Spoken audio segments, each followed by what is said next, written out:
السلام عليكم ورحمة الله وبركاته. يا رب تكونوا بخير. وقبل ما نبدأ قصتنا كده، صلوا على الحبيب المصطفى.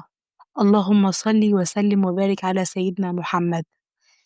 عمركم شفتوا حد ناجح، حد الناس كلها بتحبه، وحد دايما مبتسم وقلتوا جواكوا يا بختها؟ أكيد حياتها حلوة، أكيد ربنا مديها راحة احنا ما نعرفهاش. النهاردة بقى جاي أحكي لكم عن أكبر كذبة ممكن نصدقها في حياتنا، إن الصورة هي دي الحقيقة. لكن الحقيقة بقى يا جماعة عمرها ما كانت صورة. أنا اسمي نجاة، عندي 29 سنة. يمكن ناس كتير أوي تعرفني من السوشيال ميديا، يمكن ناس كتير أوي بتحب تسمع صوتي كل يوم وتشوفني وأنا بتكلم عن الرضا وعن الصبر وعن جبر الخواطر وعن رحمة ربنا. لكن محدش كان يعرف إن وأنا بقول الكلام ده كنت أنا نفسي محتاجة أسمعه. محدش كان يعرف إن ورا الكاميرا في إنسانة بتحارب، بتتوجع، وبتحاول تقف على رجلها كل يوم من جديد. أنا مش بطلة ولا قوية زي ما الناس فاكرة، أنا واحدة عادية جدًا، بس ربنا كان بيقويني كل ما بقع. يمكن عشان كده لما المرض دخل حياتي أول مرة افتكرت إن الدنيا انتهت. فاكرة اليوم ده كأنه امبارح. كنت راجعة من الكشف والدكتور طلب تحاليل، وبعد ما طلبها وقتها قلت عادي أكيد يعني بيعمل احتياط. لكن جوايا كان في خوف غريب، خوف الست بتحسه قبل ما بتسمع الخبر الوحش. وبعد أيام دخلت العيادة ولقيت الدكتور ساكت، والسكوت أوقات بيبقى أكبر من أي وجع. وحسيت إن هو في كلام عايز يقوله كتير. بصلي وقال لي ساعتها لازم نبدأ العلاج بسرعة يا مدام. قلت له علاج إيه؟ قال الكلمة اللي أي إنسان بيخاف يسمعها: أنت عندك كانسر. وفي اللحظة دي أنا ساعتها أكني ما سمعتش أي حاجة بعد الكلمة دي، كأني صوت الدنيا كله اختفى. خرجت من العيادة والورقة في إيدي، وبمشي في الشارع والناس رايحة جاية والحياة ماشية عادي، وأنا حاسة إن الدنيا وقفت. كنت ببص للناس وأقول هو إزاي الحياة كده مكملة؟ إزاي الشمس طالعة وإزاي العربيات ماشية؟ أنا حياتي كلها اتغيرت من دقيقة. رجعت البيت وقفلت باب أوضتي وقعدت أعيط. عيطت لأول مرة بالشكل ده، مش خوفا من الموت على قد ما أنا خايفة من اللي جاي. خوف من العلاج ومن الألم، خوف من نظرة الناس، وخوف من أكبر من إن أنا أضعف. لكن ربنا كريم، كل مرة كنت باضعف فيها كان بيبعت لي سبب أقف عشانه. دخلت أول رحلة علاج ووقتها اكتشفت إن المرض مش أصعب حاجة، أصعب حاجة هي نظرة الناس. للأسف في ناس شافتني بعين الشفقة، وفي ناس خافت مني، وفي ناس بعدت، وفي ناس اختفت تماما. ناس كنت فاكرة إن هم سند عمري، أول ما المرض دخلوا خرجوا هم.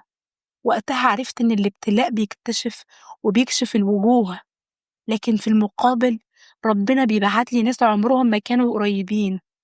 واحدة تبعت لي رسالة تقول لي دعيت لك في قيام الليل، وواحد يقول لي ربنا يشفيكي.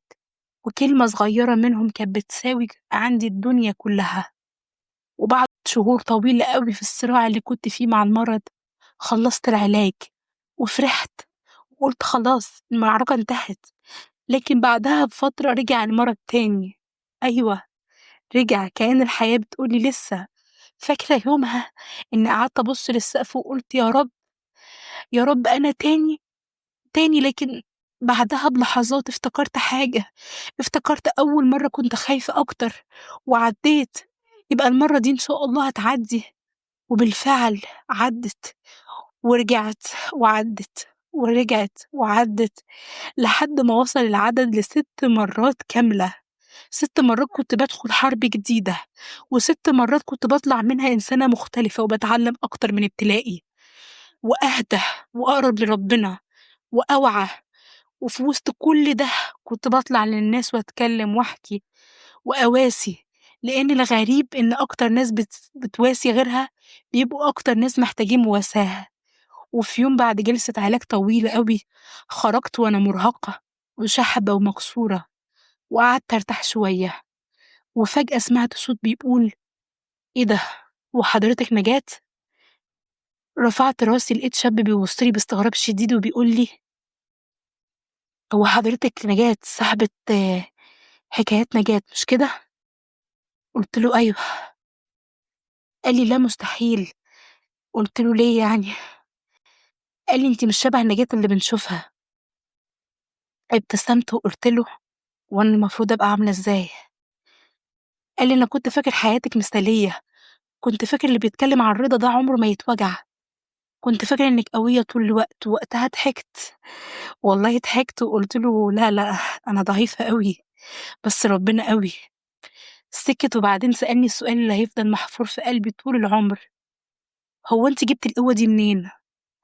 والله يا جماعة السؤال ده خلّاني أفتكر سنين كاملة، أفتكر الليالي اللي نمت فيها من التعب، وأفتكر كل لحظة ضعف عدِّت عليَّ، والليالي اللي ما نمتش فيها من الخوف. افتكرت الدموع والدعوات والسجود والكسرة اللي أنا حسيت بيها في مرضي. افتكرت لحظات كنت حاسة إن فيها إن أنا لوحدي، ولحظات ربنا كان بيطبطب على قلبي فيها بطريقة عجيبة.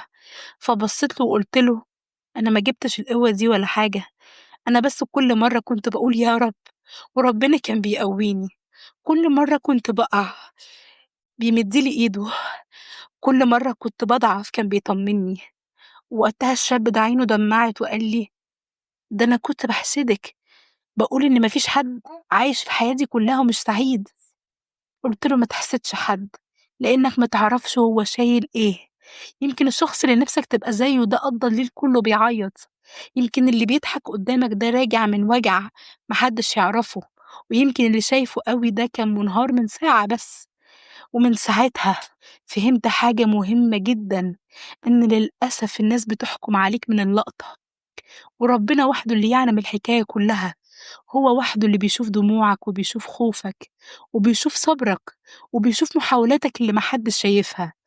وفي نهاية حكايتي عايزة أقول لكل حد بيمر بابتلاء: اوعى تفتكر إن تعبك رايح هدر، واوعى تفتكر إن دموعك دي ضاعت، واوعى تفتكر إن ربنا بعيد. أحيانًا ربنا بيكسر حاجات جوانا عشان يبني حاجات أجمل، وأحيانًا بيأخر الفرج علشان ييجي جبر ينسينا سنين الدنيا والوجع ده كله. والرسالة اللي اتعلمتها إن بعد 6 معارك مع المرض، إن الإنسان ممكن يخسر شعره وصحته وقوته وفلوسه، لكن طول ما علاقته بربنا موجودة يبقى لسه ما خسرش. لإن القوة الحقيقية مش قوة للجسم بس، القوة الحقيقية قوة للقلب. والرضا مش إن حياتك تبقى سهلة، الرضا إنك تبقى وسط العاصفة بتقول الحمد لله، وسط المرض تقول الحمد لله، وسط الخوف تقول الحمد لله. لإنك ساعتها بتبقى واثق إن ربنا أرحم بيك من نفسك. وأنا نجاة، بعد كل اللي شُفته وبعد كل اللي عدّيت بيه باقول لسه الحمد لله، لإن ربنا ما خذلنيش يوم، ولا سابني يوم، ولا كسرني يوم إلا عشان يجبرني، ولا وجعني إلا عشان يقرّبني.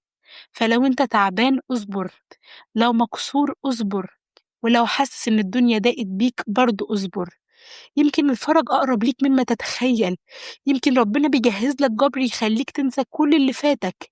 لإن ربنا إذا أعطى أدهش، وإذا جبر أنسى، وإذا رحم أغنى عن الدنيا كلها. والحمد لله رب العالمين. وعايزاكم كلكم تقولوا الحمد لله رب العالمين. ويا ريت لو عجبتكم القصة حطوا لايك وشير واشتراك في القناة. سِبتكم في رعاية الله.